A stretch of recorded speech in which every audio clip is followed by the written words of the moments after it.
네, 이번 참사에 대한 국가 애도 기간은 종료가 됐지만 사고 원인과 책임 규명을 위한 수사는 계속 진행되고 있습니다. 참사 시작 전 소방 119 신고 접수와 서울 용산구청 대응도 도마 위에 올랐는데요. 경찰청 특별수사본부는 수사팀을 보강해서 관련 수사에 속도를 내고 있습니다. 관련 내용 오늘 사회일보 임성재 기자와 함께 짚어보겠습니다. 어서 오세요. 네, 먼저 기존에 알려진 이태원 참사 당일 첫 신고 시각이 소방 기준 밤 10시 15분이었잖아요. 이 시각 이전에도 신고가 접수된 사실이 확인이 된 거죠? 네, 맞습니다. 이태원 참사 당일 첫 신고 시간으로 알려진 건 소방 기준 밤 10시 15분이었습니다. 예. 그런데 이 시각 이전에도 이 소방 119 신고가 접수됐던 거로 파악됐습니다. 이 녹취록이 공개된 112 신고 11건과는 별도입니다. 기존의 소방청은 더 이른 시간에도 신고가 있었다는 것에 대해 부인했습니다. 하지만 문제 제기 이후 말을 바꿨습니다. 이 소방청 관계자는 이 수사가 진행 중인 상황이라서 이 구체적인 시간을 공개하지 못한다고 설명했습니다. 또 이 모두 17건이지만 이태원 사고 현장에서 신고된 건 1건이라고 강조했습니다. 직접 들어보겠습니다.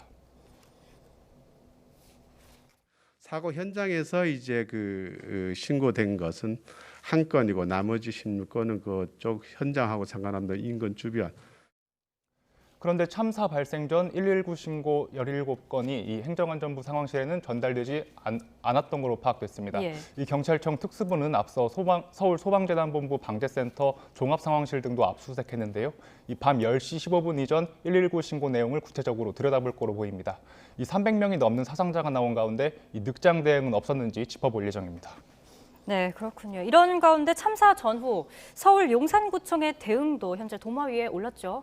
예, 일단 서울 용산구청은 주최자가 없으니 나서지 않아도 되는 일이라고 치부해 왔습니다. 예. 이 참사 전 상황을 보면 이 용산구청은 이 할로윈 기간을 앞두고 긴급 대책회의를 열었는데 인파가 몰릴 것에 대해 대비한 안전대책은 내놓지 않았습니다.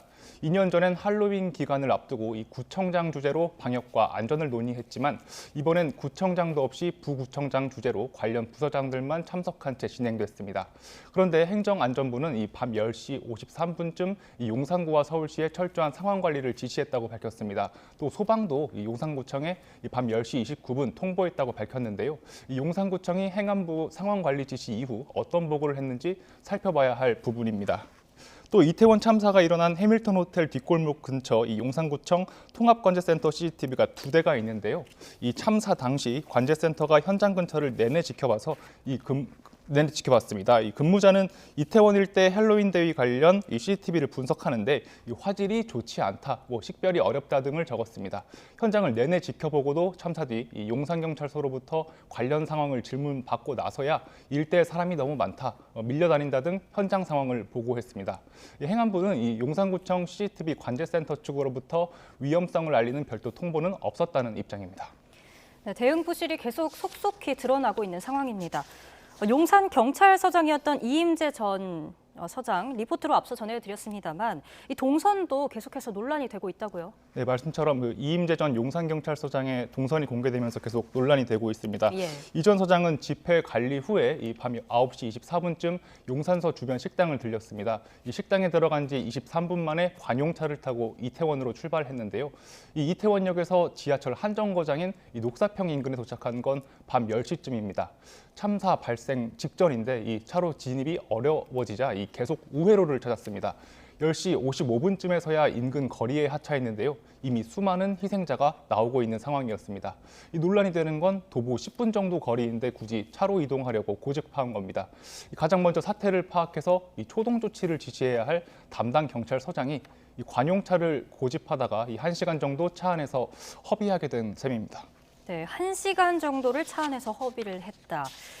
한편 또 서울경찰청 112 종합상황실의 대처도 미흡한 부분이 많습니다. 공개된 참사 당일에 경찰 112 신고 녹취록에선 압사, 이 워딩을 언급하는 신고가 이미 4시간 전부터 계속 이어지고 있는 상황이었죠? 네, 무려 9차례나 언급되기도 했었는데요. 예.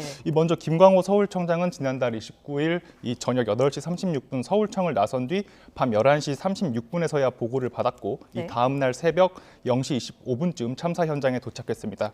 이 다른 이 서울경찰청 간부들도 이 3시간 정도 지나서 청사에 도착한 거로 드러났습니다.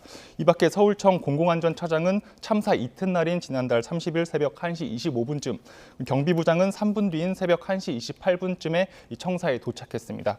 수사차장이나 생활안전부장, 자치경찰차장 등 다른 주요 간부들도 이 3시간에서 6시간 정도 지나서야 이 서울청에 모습을 드러냈습니다. 예.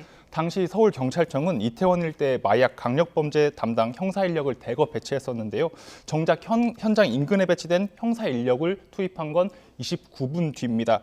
정작 마약 단속 실적도 0건인 것으로 드러났는데요. 이 마약류 범죄 예방 등 업무 수행 중에 있어서 이 상황 파악이 늦었다고 해명하기도 했습니다. 네. 그러니까 참사 당일에 가장 중요한 담당 경찰서장 그리고 112 상황실 책임자 모두가 초동 대응에 미흡한 모습을 보인 거네요. 네, 맞습니다. 그리고 일단 경찰 같은 경우는 현재 네. 사고 원인을 수사 중인 상황인데요. 경찰은 지난주 현장 감식에서 사고가 난 이 해밀턴 호텔 뒷골목을 이 3D 스캐너로 정밀 촬영하기도 했습니다. 네. 이 내일도 이 국과수가 추가 현장 감식 뒤에 이 3D 시뮬레이션을 통해서 이 상황을 재구성할 걸로 알려졌습니다. 이 책임 소재 부분에 대한 수사에도 관심이 많지만 원인 규명도 수사의 속도를 내고 있습니다. 그렇군요. 지난 2일에는 이 업무상 과실치사 혐의가 적시된 이 압수수색 영장을 집행하기도 했죠. 네. 이 서울경찰청과 용산경찰서, 이 소방 등 8곳을 대상으로 진행됐었는데요. 현재 압수물 분석을 계속하고 있는데 이 관련자 조사도 이뤄지고 있습니다. 입건자는 아직 없는 거로 파악됐고요. 입건된다면 업무상 과실치사 혐의가 유력합니다. 네. 또 희생자들의 사망과의 인과관계도 입증을 해야 하는 상황인데 이 경찰뿐 아니라 앞서 말씀드린 소방의 늑장 대응은 없었는지, 용산구청의 사전 대비에는 문제가 없었는지 등도 살펴볼 거로 보입니다. 이 밖에도 시민 등 현장에 있던 시민 등에 대한 이 참고인 조사는 계속 이뤄지고 있는 거로 알려졌습니다. 네, 관련자 소환 조사가 계속 진행되고 있는 현 시점입니다. 경찰청 특수본이 신속한 수사를 위해서 보강 인력까지 투입했다고 하죠. 예, 맞습니다. 이 경찰청 특수본은 이 국민적 관심이 많은 사건인 점을 고려해서 예. 현재 경찰청 범죄정보과장인 이 박찬우 총경과 이 중대범죄수사과 한 개 팀 6명 정도를 충원했다고 밝혔습니다. 또 국민들에게 관련 내용을 소상히 밝히기 위해서 현재 노원경찰서장인 이 김동욱 총경을 별도 대변인으로 임명했습니다. 경찰청은 수사의 신속성과 이 독립성을 위한 조치라면서 이 사고 원인과 사고 이후의 대응에 대해서 한치의 의혹도 없이 수사하겠다고 강조했습니다. 그렇군요. 정부는 한편 이태원 참사와 관련해서 다중이용시설 등에 대한 긴급 안전 점검에 나선다고 밝혔죠. 예, 맞습니다. 정부는 이태원 참사와 관련해서 중대본을 당분간 계속 운영하기로 했습니다. 오는 10일부터는 다중이용시설에 대해서 관계기관의 합동긴급 안전점검을 실시해 한 달 동안 이뤄질 예정이라고 하는데요. 모든 안전관리 매뉴얼을 다시 점검하고 시정이 필요한 부분은 개선할 예정이라고 밝혔습니다. 또 이태원 참사에서 여실히 드러난 사고 예방을 위한 제도 개선 방안도 본격적으로 검토하기로 했습니다. 내일은 윤석열 대통령 주재로 국가안전시스템 점검회의를 개최합니다. 네. 국가 애도 기간에 설치가 됐던 서울광장 합동 분향소 운영은 종료가 된 거죠? 이태원 참사에 대한 이 국가 애도 기간이 끝나면서 이 서울광장에 마련됐던 이 합동 분향소도 운영이 종료됐습니다. 서울시는 오늘 새벽 0시 합동 분향소 운영을 종료하고 철거에 들어갔습니다. 지난달 31일 서울광장과 25개 자치구에서 10만 9천여 명이 조문한 걸로 집계됐는데요. 이 대부분 분향소 운영이 종료되지만 녹사평 광장 합동 분향소는 오는 12일까지 연장 운영됩니다. 또 이 정부는 이태원 참사 피해 신고를 일주일 연장해서 오는 15일까지 받기로 했습니다. 중대본은 아무래도 신고 기간이 짧아서 이 부상자들이 의료비를 지원받지 못할 우려가 있다는 점을 고려했다고 밝혔습니다. 네, 이태원 참사에 대한 자세한 내용 오늘 짚어봤습니다. 다시 한번 저희 YTN은 이태원 참사 희생자들의 명복을 빌며 유족들의 슬픔에 깊은 위로를 전한다는 말씀 전해드립니다. 네, 오늘 함께해 주셔서 고맙습니다.